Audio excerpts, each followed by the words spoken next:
Embracing digital banking has reduced reliance on in-person banking transactions, propelling the nation towards an e-economy, which is a significant component in today's digital era. However, everyday individuals are losing money to relentless cybercrime rackets, which siphon funds from people's accounts. Notably, the ATM card is a substantial threat, as it holds vital details such as the account number, card expiration date, and the CVV, which are enough for cyber fraudsters to pull off virtual theft. Dr. Serunjoji, a cybersecurity expert, highlights some of these perils.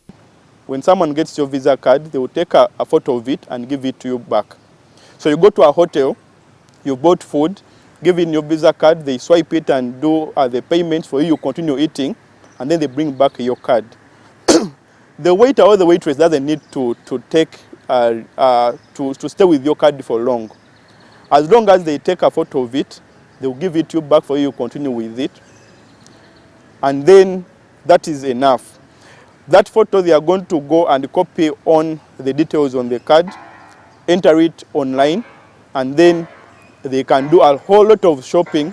They can do a whole lot of even transferring, re-exchanging the money and converting it in so many ways. People think that when that happens, if you notify the bank, can try to track it. Of course, it comes it comes at a cost. And the better the hacker, the higher the cost of tracking.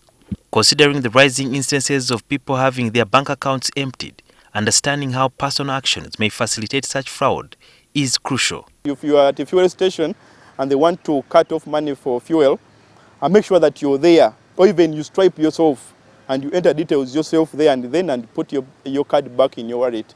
Never leave it to anyone, not even for a second. While fraudsters might be unable to directly withdraw money from an ATM, they can potentially transfer funds to alternate bank accounts or even sell the ATM or debit card details. By the time you don't know that you're supposed to secure your card, you will never know the process that are involved for you to get your money back.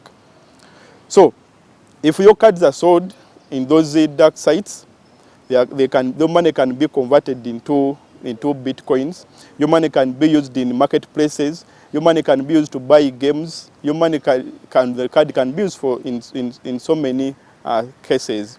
And sometimes it may not be a physical withdrawal, which is also possible if it is taken through a series of steps. Downloading free applications is another method through which individuals unintentionally expose information like passwords to cyber criminals. Leave alone these ones where the authentic providers create a free one and a paid one with advanced features. But we mean when you're accessing advanced features, most of the times, which is always, you are the product. And you're going to be the product in ways of your details in terms of passwords, in terms of card details, even other details of your phone can be compromised. Here are several tips to avoid becoming a victim of online scams. Don't install applications you don't know. Don't connect to public Wi-Fi's. That if a Wi-Fi is open, don't connect to it.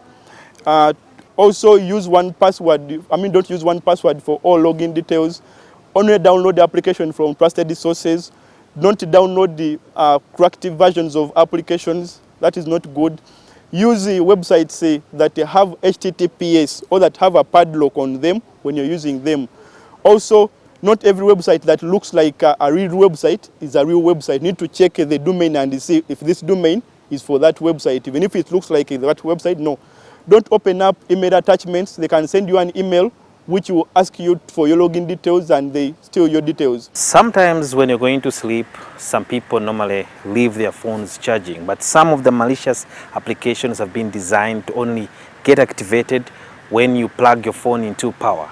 And that's the time, especially at night, when they start getting many details from your phone, and by the time you wake up in the morning, they have already done a transaction on your phone and even deleted some of the messages that come through as a two-time authentication, maybe from a bank. And therefore it is important before you sleep, switch off your data and perhaps also switch off your phone if you can. And for the banks, it's your responsibility to ensure that you educate your clients about what they need to do, especially with the Visa cards. Sudhir Byaruhanga, NTV.